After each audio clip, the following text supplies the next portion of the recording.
Assalamualaikum warahmatullahi wabarakatuh. Pemirsa TVRI dimanapun Anda berada, berjumpa lagi dalam program Obrolan Santai ya. Kali ini bersama saya Firsta Susan Ferdiani, dan edisi hari ini kita ngobrol-ngobrol santai dari Cafe Siklusku yang ada di Jalan Gelatik, Tanjung Selor ya. Kita akan mengenali lebih jauh seorang tokoh publik ya. Tentunya cantik, kemudian yang selain sebagai seorang dokter, dia juga memiliki profesi yang lain. Nah, kita mau mengenali beliau lebih dalam lagi. Sudah bersama saya kali ini yang terhormat Dr. Ari Yusnita. Salam kenal dokter, tapi saya mohon izin ini mungkin memanggil Mbak Ari ya, biar lebih mudah ya. Apa kabar Mbak? Kabar baik, kita nyapa dulu. Halo, assalamualaikum semuanya. Pemirsa TVRI Kaltaraya, terima kasih sudah bersedia hadir dalam kesempatan kali ini di obrolan santai kita. Salam kenal kembali, dan baik pemirsa, sebelum kita memulai lebih lanjut percakapan kita saat ini, Dr. Ari Yusnita, kelahiran Balikpapan 6 November 80, betul ya Mbak? Betul sekali. Betul lah. Kita kenal sebagai putri tercinta dari almarhum Dr. Jusuf SK ya. Dan untuk background pendidikan dari SDN 001 Pamusian Tarakan, kemudian melanjutkan ke SMP YPPI Surabaya, dan dilanjutkan ke SMAN 17 Surabaya. Kemudian menyelesaikan pendidikan kedokteran di Universitas Hang Tuah Surabaya. Baik, Mbak, ini kemudian apa sih sebenarnya yang menjadi hobi atau kegemaran Mbak Ari sendiri? Kalau ditanya hobi saya tuh sebenarnya senang nonton. Jadi kalau waktu luang, kalau misalnya waktu tinggal di Surabaya, itu hobinya nonton, dan biasanya sehari tuh kalau nonton di bioskop tuh bisa sampai 2 kali. Karena supaya mungkin kalau nonton tuh lebih fresh ya. Dan dari kita nonton film itu biasanya kita bisa dapat pengetahuan, dapat pengalaman yang luar biasa yang disampaikan oleh film itu sih. Baik, berarti memang domisili awal di Tarakan, kemudian berkelana ceritanya Mbak ya ke Surabaya. Bisa diceritakan sedikit pengalaman kuliah waktu itu di Surabaya, memutuskan di Surabaya? Iya, karena memang pada waktu itu saya anak bungsu ya, dari 3 bersaudara. Dan kenapa saya sekolah di Surabaya? Karena kakak-kakak saya semuanya itu berada di Surabaya duluan gitu. Sudah duluan. Jadi otomatis saya mengikuti jejak kakak di Surabaya. Jadi mama nggak susah untuk menjaga anak-anaknya karena sekalian di Surabaya gitu kan. Biasanya untuk anak perempuan sudah ada izin lebih dulu ya. 3 bersaudara, perempuan, laki-laki? Perempuan 1, laki-laki 1, dan saya anak bungsu. Anak bungsu, baik. Nah, kemudian bisa diceritakan juga pada akhirnya bagaimana sih perjalanan seorang dokter Ari Yusnita yang kita tahu berprofesi nih, selain sebagai dokter kan juga kemudian terjun ke dunia politik. Itu bagaimana Mbak? Kayaknya dua dunia yang berbeda gitu. Prosesnya it's amazing ya, it's my life, dalam arti saya sebenarnya juga di dunia dokter, dan tiba-tiba kenapa bisa terjun di dunia politik, karena memang pada dasarnya itu hanya hitungan dalam 1 hari Mbak. Dalam arti pada waktu itu dari Partai Nasdem mencari perwakilan 30% perempuan untuk daerah pemilihan Kaltim Kaltara pada waktu di 2013 melalui Bapak. Melalui Bapak, Ibu Siti Nurbaya kemudian komunikasi dengan Bapak untuk mencari 1 orang perempuan, dan itu hanya 1 hari, dan nggak ada yang dicari, nggak ada Mbak, belum dapat. Akhirnya Bu Siti Nurbaya menyampaikan, Pak Yusuf anaknya ada berapa sih gitu kan. Karena untuk keterwakilan perempuan ini memang susah banget gitu kan. Itu dan khususnya yang di Kaltim Kaltara ya? Iya, karena pada waktu 2013 saya masih Kaltim Kaltara pada waktu itu. Dan akhirnya mengikuti proses yang lumayan panjang dan proses caleg. Dan akhirnya saya dari situlah awalnya saya terjun di dunia politik, ketemu dengan masyarakat, dan itu menurut saya sangat amazing ya, it's amazing dan senang banget ketemu dengan mereka. Baik. Waktu itu jarang ya keterwakilan perempuan berarti. Nah, kemudian ketika memutuskan berarti ada komentar-komentar orang-orang di sekitar atau mungkin rasa tidak percaya atau bagaimana responnya terhadap keputusan Mbak Ari. Apa sih yang menyebabkan Mbak Ari berminat mengikuti itu, tawaran itu? Iya, pada prinsipnya pada waktu itu saya dapat dukungan dari keluarga juga, dari utama, ya. Dari bapak juga, dan saya juga pada waktu itu senang banget ketemu dengan masyarakat, jadi tidak ada terpaksa ya, senang banget bisa ketemu dengan mereka, dan mereka tuh sangat luar biasa, walaupun memang ada kesusahan nih awalnya, karena pada waktu itu orang nggak ada yang kenal dengan saya, Dokter Ari Smita itu siapa gitu kan, otomatis tetap ada nama besar waktu itu bapak waktu itu di belakang. Jadi pada waktu ketemu dengan mereka, oh ini anaknya Dokter Yusuf SK, iya Pak, iya Bu, saya anaknya Bu gitu kan. Jadi itu apa ya yang menjadi semangat saya untuk ketemu dengan masyarakat itu, berbagai macam tipe masyarakat sih yang mendasari seperti itu sih waktu itu. Memang khususnya seperti itu karena nggak ada yang kenal Mbak waktu itu. Tapi sejauh itu tanggapannya semua positif ya, mendukung dan mensupport ya? Iya, tanggapannya mungkin pertama kali lihat, kok imut banget ya mukanya, ini apa bisa jadi anggota dewan ya gitu kan. Oh, mungkin ada. Iya, itu tuh ada perasaan mereka tuh merasa tidak yakin gitu loh dengan saya, apalagi dengan perempuan ya. Pada waktu itu sangat tidak yakin, dan saya waktu itu masih muda banget Mbak, masih umur 33 tahun terjun ke masyarakat, dan perempuan lagi ya, dari pagi, sore, dan malam, dan ya pertanyaan-pertanyaan seperti itu, ini bener nggak sih anggota dewan gitu kan, calon anggota dewan gitu. Jadi itu sesuatu yang luar biasa sih buat saya. Secara pribadi Mbak merasa tertekan nggak sih dengan semua itu? Enggak ya, seneng banget. Tapi seneng banget karena kalau ketemu dengan masyarakat itu kita disajikan makanan yang enak-enak, cerita mereka, harapan mereka, aspirasi mereka. Jadi saya nggak ada tertekan, sampai sekarang nggak ada tertekan ketemu dengan mereka. Kemudian pada akhirnya bagaimana Mbak membagi waktu? Karena juga kan masih sebagai dokter kan, kemudian memutuskan juga terjun di dunia politik, itu kesulitan nggak Mbak? Ya, jadi pada waktu saya di 2013 memang terjun di dunia politik, begitu saya sudah masuk di dalam proses caleg, saya nggak bisa praktek lagi Mbak, karena waktunya itu hampir kita tiap hari ketemu dengan masyarakat, mengenalkan saya, bersilaturahmi, nggak ada lagi waktu untuk praktek pada waktu itu. Jadi memang sudah murni prosesnya aku turun di dunia politik. Baik, nah dari sebelum kita melanjutkan, ini ada hidangan spesial ya. Terima kasih. Ini apa Mas? Ini coklat latte. Oke, yang satunya Vanilla latte. Vanilla latte dari Siklusku ya Mas. Iya. Baik, terima kasih persembahan kopi dari brand lokal di Tanjung Selor ya. Silahkan sambil dinikmati ya Mbak. Iya, kita lanjutkan. Tadi kita mendengar sudah pengalaman Mbak di dunia kedokteran, kemudian masuk di dunia politik. Untuk Mbak sendiri, bagaimana cara Mbak kemudian bertahan di tengah kesulitan-kesulitan, khususnya ya perwakilan perempuan gitu?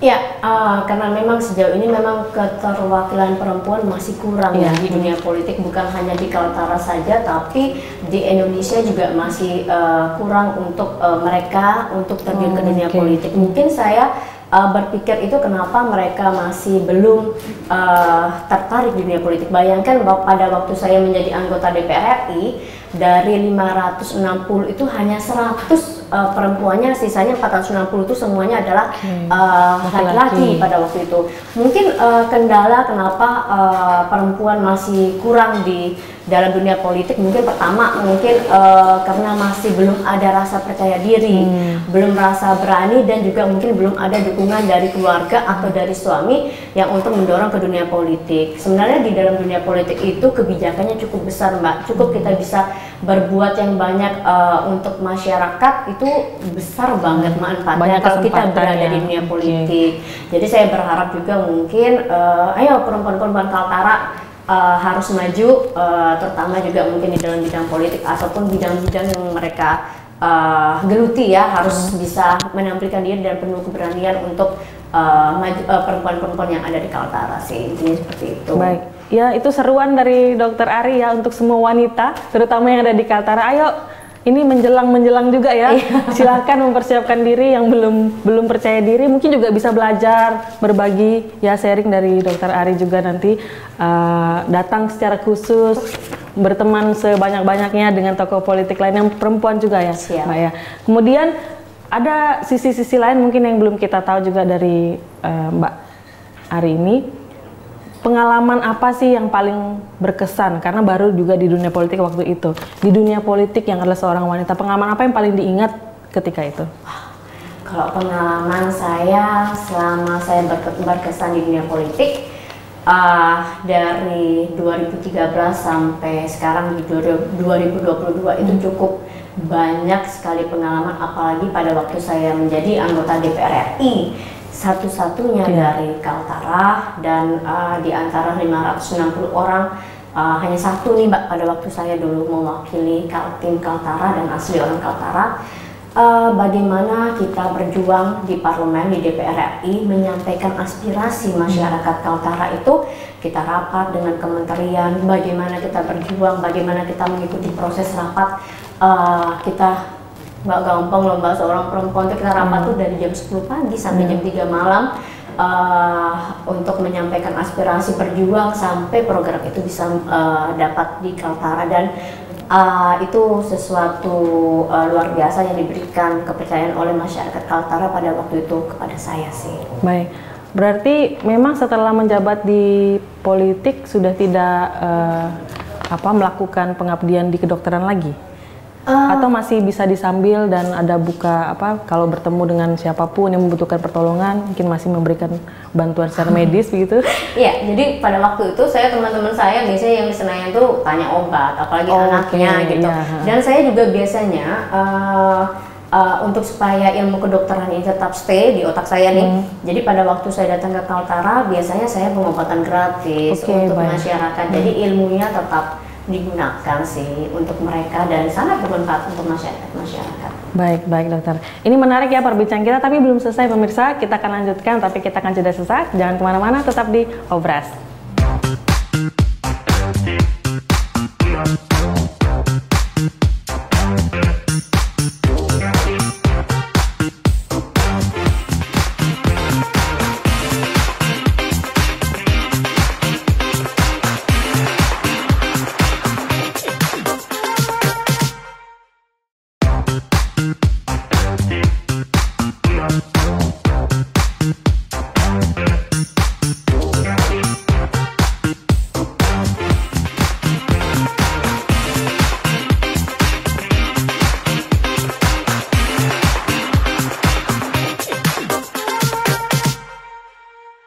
Baik pemirsa TVRI Kaltara dimanapun Anda berada, kembali lagi bersama kami di program Obras kali ini. Dan sudah bersama saya dokter cantik kita, Dokter Ari Yusnita. Tadi kita udah bincang-bincang sedikit ya tentang bagaimana pengalaman Mbak dokter kita di profesinya, baik di kedokteran maupun di sebagai berpolitik ya, di dunia politik.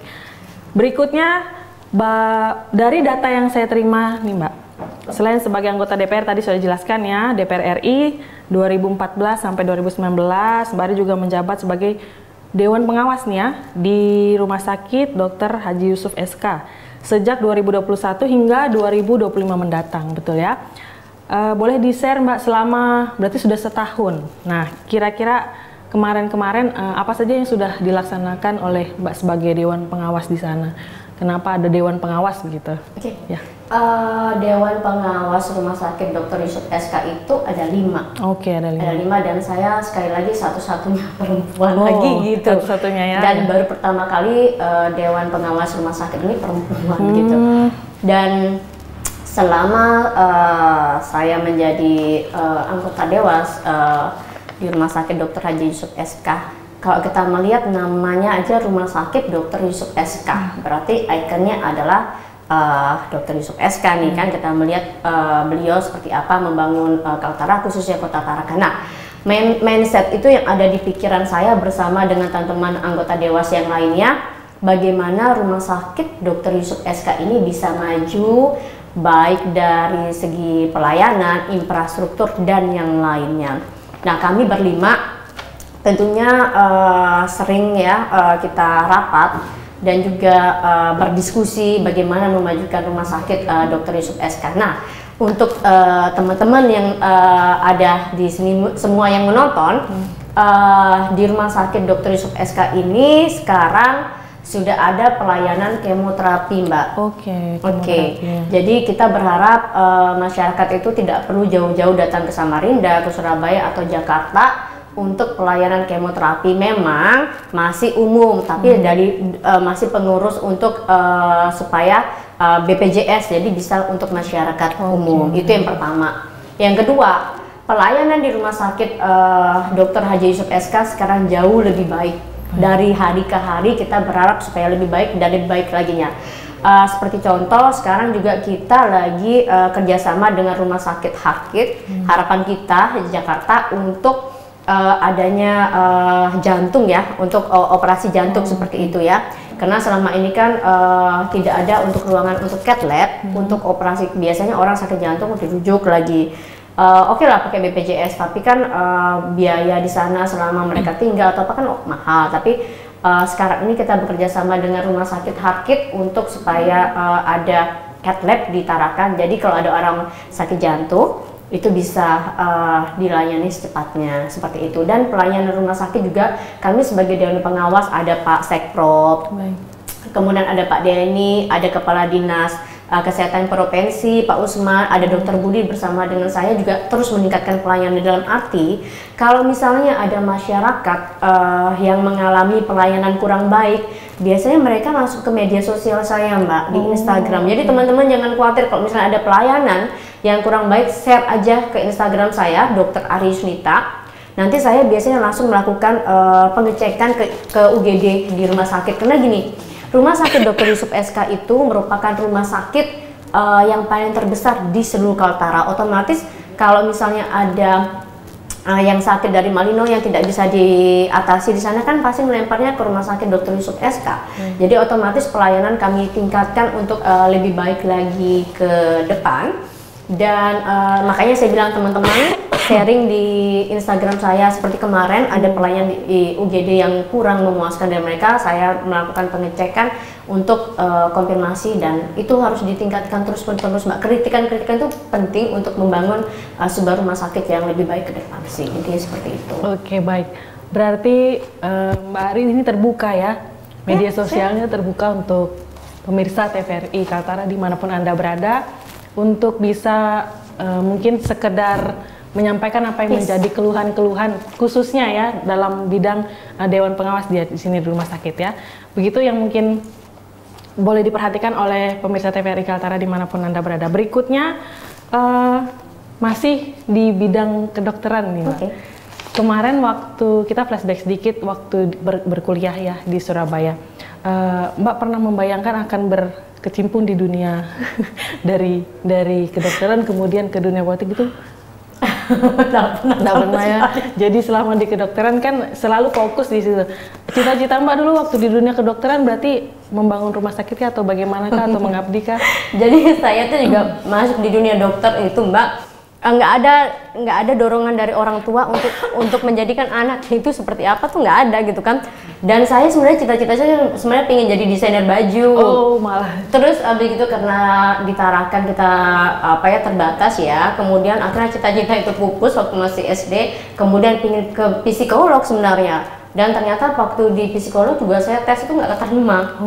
Malahan saya waktu itu kan ini semuanya secara kebetulan ya. Pada waktu itu saya tes di kedokteran, kok malah keterima. Maunya dokter gigi keterimanya. Oh, berarti hebat, Mbak, malah keterima. Iya. Karena kedokteran itu nggak gampang loh, Mbak. Kita melihat yang di kedokteran langsung diterima itu langsung ngelong-ngelong aja, Mbak. Mungkin juga karena garis tangan juga ya, dalam arti di dunia kedokteran itu juga keras, Mbak. Sama kerasnya di dalam dunia politik. Kita harus tahan banting menghadapi semua masalah. Dan saya bersyukur pernah kuliah di kedokteran dan otomatis emosional saya, kemudian kepribadian terbentuk menjadi seorang wanita yang sangat kuat dalam menghadapi segala masalah. Karena di dalam politik dan sebenarnya politik dan kedokteran itu hampir sama ya. Bedanya kalau kedokteran kita langsung ke masyarakat menolong, tapi kalau di dalam dunia politik kebijakan untuk masyarakat ini lebih besar. Sama sebenarnya, sama-sama menolong gitu kan. Dan sama-sama memang dunia yang cukup keras sih. Dunia politik juga seperti itu, harus tahan banting. Harus tahan banting, tapi sebenarnya menghadapi kekerasan itu ya, kesulitan-kesulitan itu nggak semudah yang dikatakan ya Mbak. Mbak, apa yang Mbak lakukan ketika berada dalam posisi itu biasanya?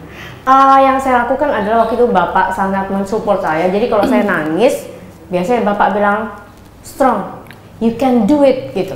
Jadi semua permasalahan dalam dunia politik, apalagi pada waktu kekalahan saya di Pileg 2019 itu sedih banget, bukan karena jabatannya, tapi tuh kan sedih tidak bisa membantu masyarakat Kaltara, dalam arti pada waktu di DPR RI kita langsung bersentuhan dengan kementerian dan bagaimana kita membawa program untuk Kaltara, hampir 350 miliar untuk Kaltara Mbak, dalam bentuk program jaringan gas, kemudian lampu jalan, perbaikan sekolah, kemudian sumur bor yang ada di seluruh Kaltara, kemudian ke daerah-daerah pelosok, daerah-daerah perbatasan, memperjuangkan DOB Kaltara.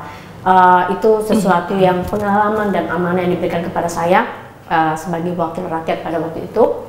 Dan tentunya saya pada waktu kala di 2019 itu nangis Mbak. Nangis itu dalam arti tidak bisa berbuat untuk masyarakat Kaltara lagi, tapi sekali lagi semua itu harus dijalani. Jadi kalau masuk dalam dunia politik itu mental pertama harus kuat. Harus kuat dan percaya kepada Allah, dimanapun skenario itu adalah skenario yang terbaik dari Allah dan harus dijalani. Dan di dalam dunia politik atau dalam dunia kedokteran tidak boleh menyerah, harus semangat, maju terus. Di dalam dunia kedokteran saya itu juga jatuh bangun Mbak.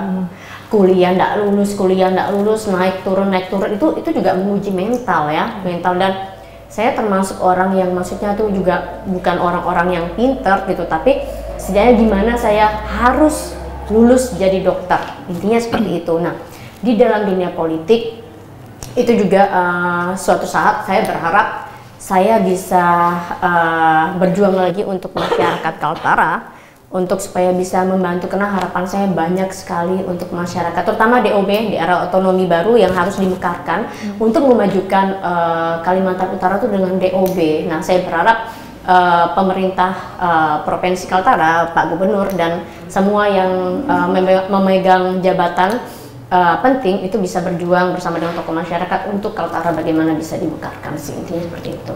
Baik, wah itu pesan yang sungguh sangat bermakna ya. Harus punya mental kuat, jangan mental kerupuk ya, supaya dapat bertahan ya. Sambil dinikmati dulu siap, kopi kita pada saat ini.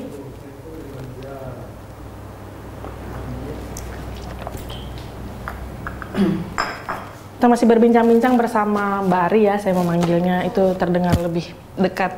Jadi jangan lihat dari usia kami ya pemirsa, kita masih awet muda ya. Oke. Kemudian tadi perwakilan satu-satunya wanita ya, itu sungguh pasti pengalaman tersendiri untuk Mbak Ari. Di yang lainnya adalah yang pria, kemudian kita yang wanita.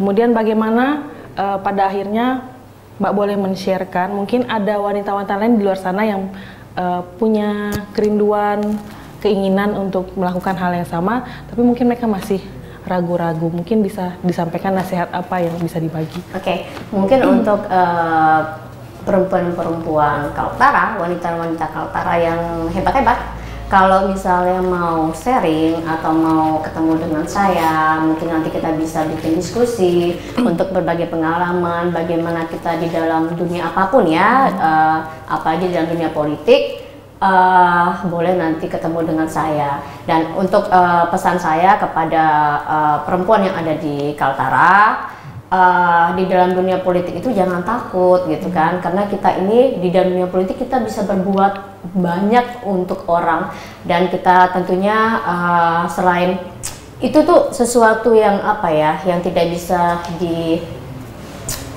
Kalau dari hati itu maksudnya dalam arti itu kita tuh seneng banget bisa membantu orang ya, dengan masuk di dalam dunia politik otomatis bisa di dalam kebijakan. Kita sekarang tahu ya ada bupati, ada Bu Laura sebagai bupati perempuan di Kaltara, perempuan hebat, ada Bu Nurhayati Andris, kemudian ada Bu Haji Lela, kemudian banyak lah ya yang maksudnya sekarang sudah lebih banyak Mbak yang sudah mulai maju di Kaltara. Sebagai contoh di Tarakan juga ada Mbak Meli, satu-satunya milenial yang berada di anggota dewan, dan itu juga menjadi inspirasi untuk perempuan-perempuan yang ada di Kaltara itu bisa lebih maju, semangat, dan jangan lupa berdoa yang utama. Jadi mungkin bisa sharing sih, intinya jangan pernah menyerah, kejar terus cita-cita setinggi langit, dan tentunya semangat terus. Baik, semangat. Jangan mudah menyerah, terus semangat. Sesusah apapun, sesulit apapun kondisinya ya, wanita itu harus kuat ya. Kemudian selama ini apa yang membuat Mbak tetap merasa ini saya di sini, saya pasti bisa, dan ini saya harus lakukan ini. Apa dorongan yang terkuat dari? Dorongan yang terkuat adalah kenapa saya masih ada di dalam dunia ini dan masih bertahan di Pasca di 2019, Pasca 2020. Satu, saya punya niat yang tulus untuk masyarakat Kaltara, untuk membangun Kaltara bagaimana ke depan. Kedua, tuh kan sedih kan. Yang kedua ada pesan moral dari, maksudnya dalam arti dari almarhum Bapak.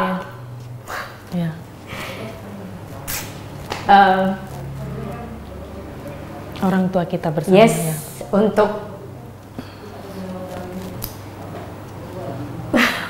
tuh kan, untuk membangun Kaltara yang lebih baik ke depan dan meneruskan cita-cita beliau yang sudah membentuk Kaltara ya, dan khususnya perjuangan seperti itu. Kita ayo anak-anak muda semuanya harus mencontoh bagaimana tokoh-tokoh yang ada di Kaltara, seperti misalnya almarhum Dr. Haji Yusuf SK, ada Pak Haji Udin Yanggio, ada Pak Gubernur sekarang ya, Pak Gubernur Pak Jainal itu luar biasa juga untuk bagaimana dia mengayomi masyarakat Kaltara. Dan juga tokoh-tokoh yang ada di Kaltara yang tidak bisa saya sebutkan satu persatu, ada Pak Yansen juga, semuanya itu kita bisa contoh loh Mbak, dari situ mereka bagaimana berpikir untuk membangun Kaltara ke depan. Nah kita anak-anak muda nih meneruskan cita-cita mereka yang mereka sudah membangun Kaltara itu hampir 12 tahun Kaltara terbangun, dan bagaimana kita meneruskan Kaltara untuk lebih baik. Baik, ya mungkin itu perbincangan kita pada saat ini. Terima kasih banyak Dr. Arisnita bersedia hadir bersama kita di obrolan santai kita. Mirsa TVRI Kaltara dimanapun Anda berada, terima kasih. Akhirnya saya Firsta Susan Ferdiani beserta seluruh kerabat kerja yang bertugas mengucapkan terima kasih atas kebersamaan Anda. Kita jumpa lagi di program berikutnya. Sampai jumpa. Dadah.